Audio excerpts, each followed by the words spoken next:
स्वर्ग और नरक, मरने के बाद क्या होता है। एक बुजुर्ग औरत मर गई। यमराज लेने आए। औरत ने यमराज से पूछा, आप मुझे स्वर्ग ले जाएंगे या नरक। यमराज बोले, दोनों में से कहीं नहीं।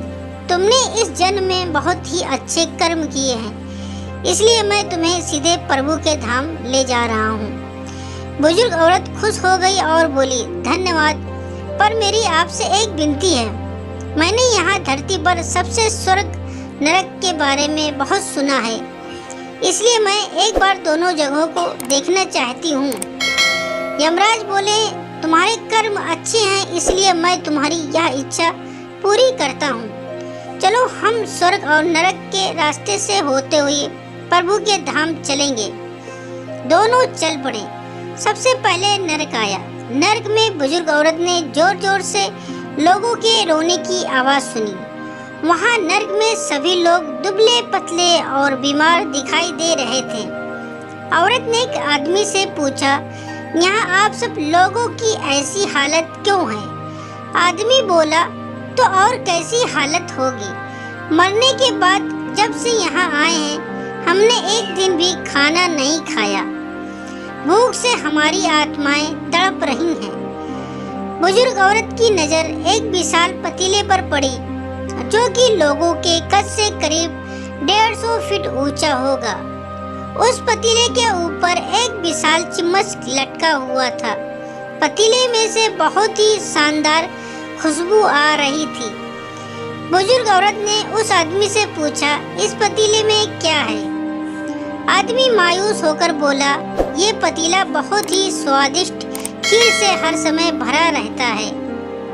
बुजुर्ग औरत ने हैरानी से पूछा, इसमें खीर है तो आप लोग पेट भर के ये खीर खाते क्यों नहीं, भूख से क्यों तड़प रहे हैं। आदमी रो रो कर बोलने लगा, कैसे खाएं, ये पतीला 150 फीट ऊंचा है।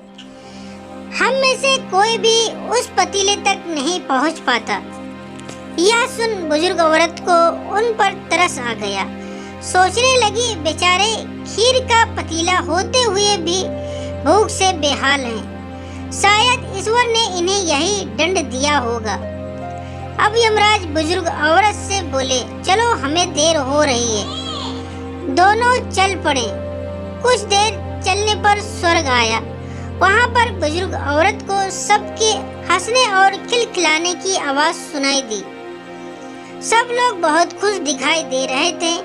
उनको खुश देखकर बुजुर्ग औरत भी बहुत खुश हो गई और वहाँ स्वर्ग में भी बुजुर्ग औरत की नजर वैसे ही 150 फीट ऊंचे पतीले पर पड़ी जैसे नरक में था। उसके ऊपर भी वैसा ही चम्मच रखा हुआ था। बुजुर्ग औरत ने वहाँ के लोगों से पूछा, इस पतीले में क्या है। स्वर्ग के लोग बोले, इसमें बहुत ही स्वादिष्ट खीर है। बुजुर्ग औरत हैरान हो गई और उनसे बोली, पर ये पतीला तो 150 फीट ऊंचा है, आप लोग तो इस तक पहुंच ही नहीं पाते होंगे। उस हिसाब से तो आप लोगों को खाना मिलता ही नहीं होगा। आप लोग भूख से बेहाल होंगे, पर मुझे तो आप सब बहुत खुश लग रहे हो, ऐसा कैसे। इनमें से एक व्यक्ति बोला, हम सब लोग तो इस पतीले में से पेट भरकर खीर खाते हैं। औरत बोली, पर कैसे, पतीला तो बहुत ऊंचा है। व्यक्ति बोला, तो क्या हो गया, पतीला ऊंचा है, यहाँ पर कितने सारे पेड़ हैं। हमने इन पेड़ों की लकड़ी ली, उसको काटा और एक विशाल सीढ़ी का निर्माण किया। उस लकड़ी के सीढ़ी के सहारे हम पतीले तक पहुँचते हैं और सब मिलकर खीर का आनंद लेते हैं। बुजुर्ग औरत यमराज की तरफ देखने लगी। यमराज मुस्कुराए और बोले, ईश्वर ने स्वर्ग और नरक मनुष्य के हाथ में सौंप रखा है। चाहे तो अपने लिए नरक बना ले, चाहे तो अपने लिए स्वर्ग। ईश्वर ने सबको एक समान हालातों में डाला है। उसके लिए उसके सभी बच्चे समान हैं। वह किसी से भेदभाव नहीं करता।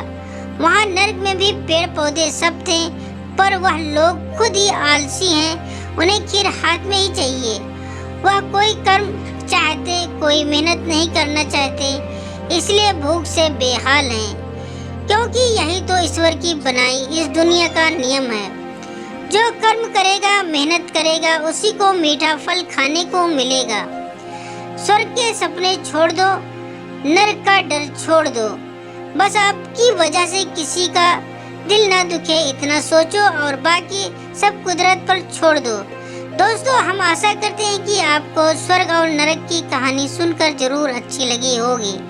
कृपया करके इस कहानी को आप अपने दोस्तों और परिवार वालों के साथ शेयर जरूर करें। अगर आपको ये कहानी अच्छी लगी हो तो हमारे चैनल को लाइक और सब्सक्राइब जरूर करें और बेल नोटिफिकेशन को ऑल कर दीजिए ताकि अगली कहानी की वीडियो आप तक तुरंत पहुँचे। पूरी कहानी सुनने के लिए आप सबका बहुत बहुत धन्यवाद।